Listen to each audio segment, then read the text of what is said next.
Well, well, well. When I was going about my day this morning, I did not expect to see these fixtures pulled out in the Champions League draw. We have got ourselves an incredible set of games for the quarterfinals of the Champions League. I almost would argue we've got the best possible matchups we could ask for. All eight teams are incredible. All eight teams are worthy of being there, and they are probably the best eight teams that you could ask for to go into a quarterfinals. Maybe other than Inter Milan, they are all very worthy of being where they are.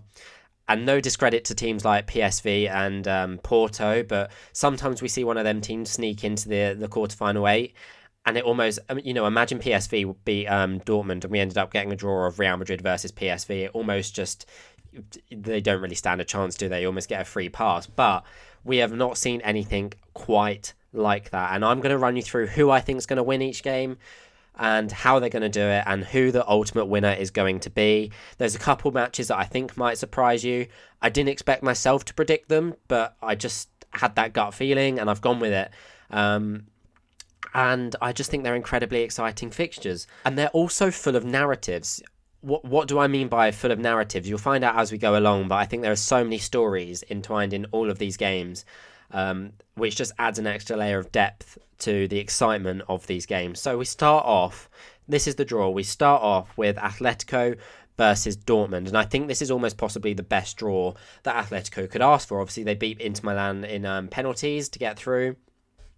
Maybe they're not in the best form in the league, but I feel like out of the two teams we've got here, Atletico and Dortmund, Atletico have the higher ceiling. I think they can, on a given day, perform better than Dortmund can at the moment. Dortmund obviously not having the best season. They're currently sat in fifth in the Bundesliga. I think if they win their game in hand, they can go to fourth. But they're just not having the best season. In that 4-2-3-1 that they play, I just think there's a lot of areas that a team like Atletico Madrid can capitalise on. We know they're very solid in defence versus that almost counter-attack that you're going to get from Marlon and Sancho, and maybe Julian Brandt. Royce isn't exactly quick, and I don't think Füllkrug as a striker is exactly, what you want going into a quarterfinal of a Champions League game, especially against a defence run by Simeone. They are on any day the hardest team to break down defensively. We know they set up in that back three that transitions into a back five, almost like a 5-3-2. They're incredibly hard to get past with their low block, and I do think Dortmund will struggle. And I think Griezmann could be very key in how Atletico are going to beat Dortmund. We see him kind of occupy tight spaces. I mean, he can dribble, he can make that final pass, and I think he's one of the joint top scorers in the competition so far. And I just see him being the magician that breaks down this Dortmund defence. So I have, to start off with, gone with an Atletico Madrid win. I think maybe this is the easiest call I'm going to make today, somehow. But Atletico, for me, progressed to the semi-finals. And then the next game is PSG versus Barcelona. And this is the first game I mean when I talk about narratives. I mean, you think back to that, however many years ago it was, that incredible comeback from Barcelona within the last few minutes. I think Neymar scored a penalty in 90th plus first minute or something like that. And then the 95th minute, we saw that Sergio Roberto goal that took Barcelona through. It was one of the best comebacks you're ever going to see, really. And who was the manager for Barcelona that day? It was Luis Enrique, who is now, of course, going to be taking PSG into this game instead. And I think that's almost the perfect swap over. Enrique's handed that team over to a young Xavi who, whilst will be leaving at the end of the season, has definitely got a few interesting players that he can play around with and give some experience to in this match. But I just think Luis Enrique, we've seen his experience in the Champions League, and he's a very good manager tactically. He doesn't crumble under pressure, or not as often as you would expect anyway. And I think, I'm trying to think of how to word this. I think Barcelona were actually in possession be very good. I think the way that they play, with the quick passing, short passes, and exciting football for the most part. They're not having the best season either, not going to retain the title that they won last year, but they are playing okay. They've got some faults in their team. I just think that a lot of their players, you look at Christensen in midfield, that's a weird move that I don't fully understand. And then you got that, I don't want to try and pronounce his name, but the young centre-back, you got that Gui up front, you got Lamine Yamal up top as well, who whilst are really good players, they don't have Champions League experience, not to this level. They maybe are good enough for a group stage, but do they have what it takes if it goes to a 90th minute attack in a second leg? Do they have what it takes to actually score that winner? I don't know. Lewandowski could be crucial for them. I think De Jong as well could be crucial. But for me, especially with Mbappe down that left-hand side, PSG are going to be too dominant for a young Barcelona team. And I think PSG take it. I think PSG progress also to the semi-finals, where they will play Atletico. Now, a big game for English football specifically. You look at Harry Kane versus Declan Rice in this Arsenal versus Bayern Munich matchup, and it's a really entertaining game because I think they're almost two very equal teams. Arsenal pushing for a Premier League at the moment, and Bayern maybe not having the best season at Bundesliga, but we can't say they're playing bad. They've had a bad spell, but they seem to have picked up a bit of form recently. And we've seen the last few times that these teams have faced each other, Bayern Munich dominate. I think it was a couple 5-1s and the 10-2. Bayern Munich beating Arsenal 10-2 over 2 legs, of course, but that was kind of the ending of Arsenal's Champions League hope for quite a while. I do think that Arsenal are going to have a very good chance of this game. I think that a lot of when you look at how Bayern Munich will line up, you're probably going to see the likes of Sane, Musiala, Muller and Kane as an attacking four. And I do think for that reason, Arteta is going to play a midfield of Declan Rice, Jorginho and Odegaard. Obviously, Declan Rice can still push forward in attacking transition, but is also a bit more solid defensively than maybe the likes of, if you played Kai Havertz there or someone like that, or Fabio Vieira. And so I think that for that security in the midfield to defend against that Bayern Munich attack, he will go for a little bit more of a defensive-minded midfield, just to really win that midfield battle. And I also think if Alphonso Davies pushes forward on that left-hand side, Saka will have a lot of room to work with. And I don't think the Bayern Munich defence have been great this season. You could probably say that you're going to see a back two of one of Dyer and Kim or De Ligt. You're going to see one of them drop out, but I imagine it'll be two of them who I just don't think are really exactly what you want in a game like this. But at the same time, it's Harry Kane. It's Harry Kane. Going to the Emirates is going to be a very interesting matchup because we know obviously he was an Arsenal player as a child, went to obviously their rivals in Spurs. And there's that rivalry that exists between Harry Kane and Arsenal. Arsenal fans, especially that Bayern Munich aren't going to have away fans in the game at the Emirates. I believe the Arsenal fans, the Gunners, will berate Harry Kane up top to do whatever they can to stop him from scoring. But I just think he's going to have a hold of that defence. I think he's got what it takes to take a team like Bayern Munich through, and they're not going to win the league this season. Can they push in the Champions League? I think they will put a lot more eggs into this basket. And for me, I do think, controversial probably, I don't think many people will agree with this one, but I think Bayern Munich win. I think Thomas Tuchel will do what it takes to get them through to the semi-finals. Who will they play? That is an incredible, probably the best matchup that we've got here. It's almost a final in itself. We get two finals, one at the Bernabeu and one at the Etihad.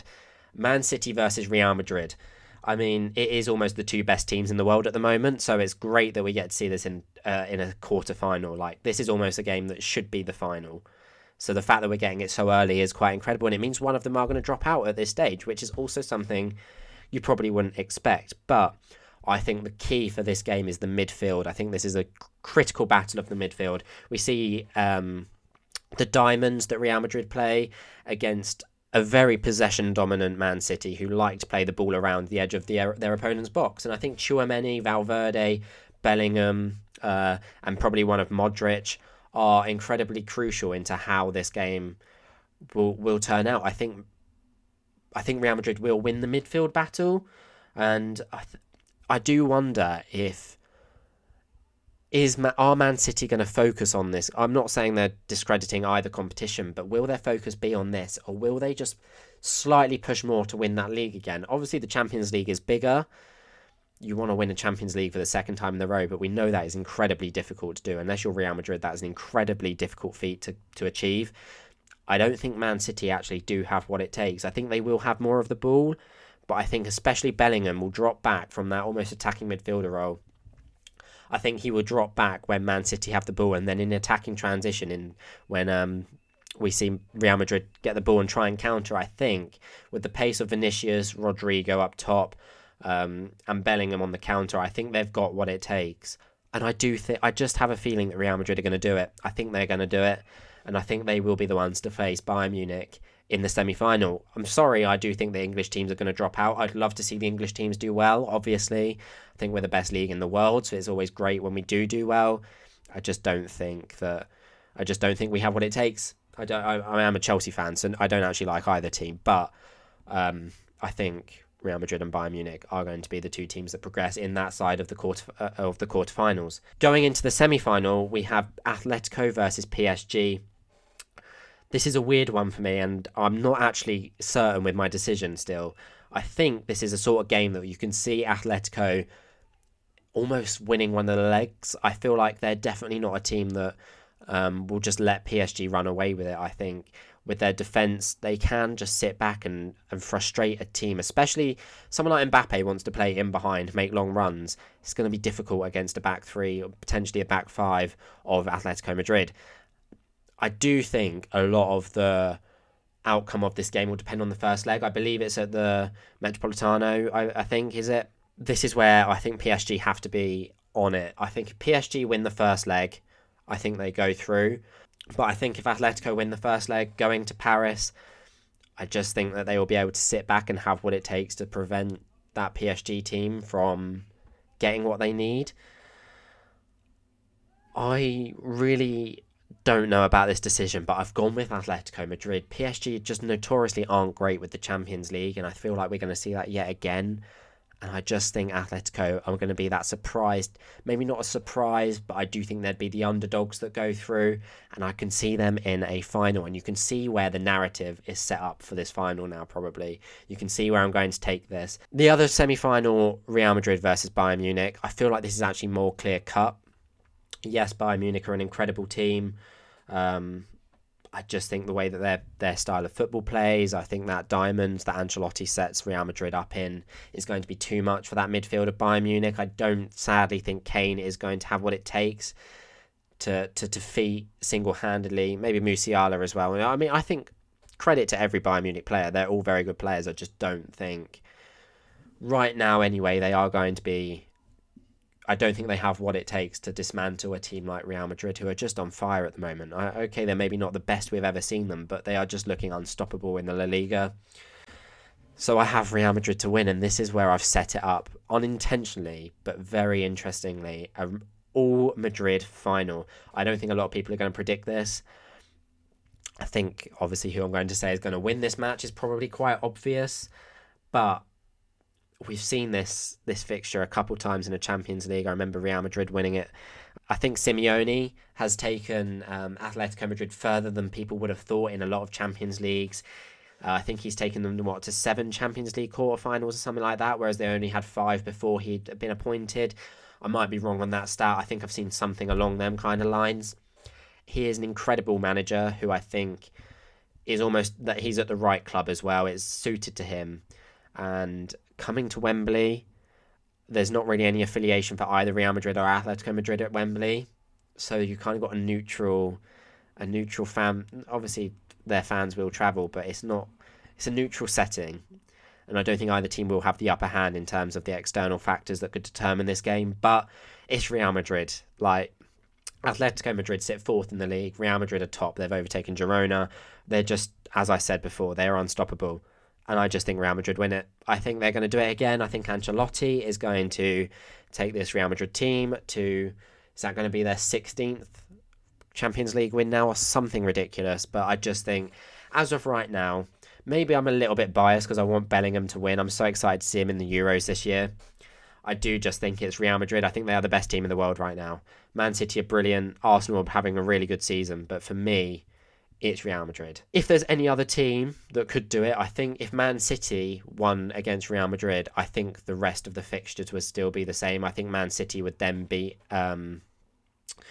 I think they would beat Bayern Munich, and then I think they'd beat Atletico in the final. So I think it's whoever wins that Real Madrid versus Man City game goes on to win it. That's my opinion. Granted, PSG could do something incredible. Mbappe obviously going to want to prove himself in his last attempt of this competition with PSG. It's just not worked out for them. Can he have that final moment with that team, lifting that trophy? I just don't think they will, personally. I think he will win it with he'll probably win it with Real Madrid next season, let's be honest. Unless there's some issue there. The team that they're building, they're probably going to win it next season. But for me, as of right now, Real Madrid are the Champions League winners. Let me know what you guys think. I know I've made a couple interesting decisions there. Let me know what your predictions are down in the comments. And subscribe, because I'm definitely going to... All of these games, I will definitely probably be breaking down tactically and just what it means for the competition, because they are some incredible matchups, as I said. So I'm definitely, after each match, going to look at them and see how each team won. Definitely make sure you subscribe to see when they come out. I'm very excited for the Champions League this year. It's almost nice not being in it, because I don't have that fear factor of dropping out, but at the same time, I mean, Chelsea are miles away from getting anywhere near the Champions League at the moment, but it would be nice to see my team in there. I am rooting for probably Real Madrid because of the Bellingham. I want Bayern Munich to do well because of Kane, obviously that English thing, but I do think maybe I want Man City to win it just because they're the English team and I don't like Arsenal. So I'm conflicted, and I'd love to see Atletico win it as well. I genuinely actually don't mind. I just don't want Arsenal to win the Champions League. I'm not going to lie to you. Simple as.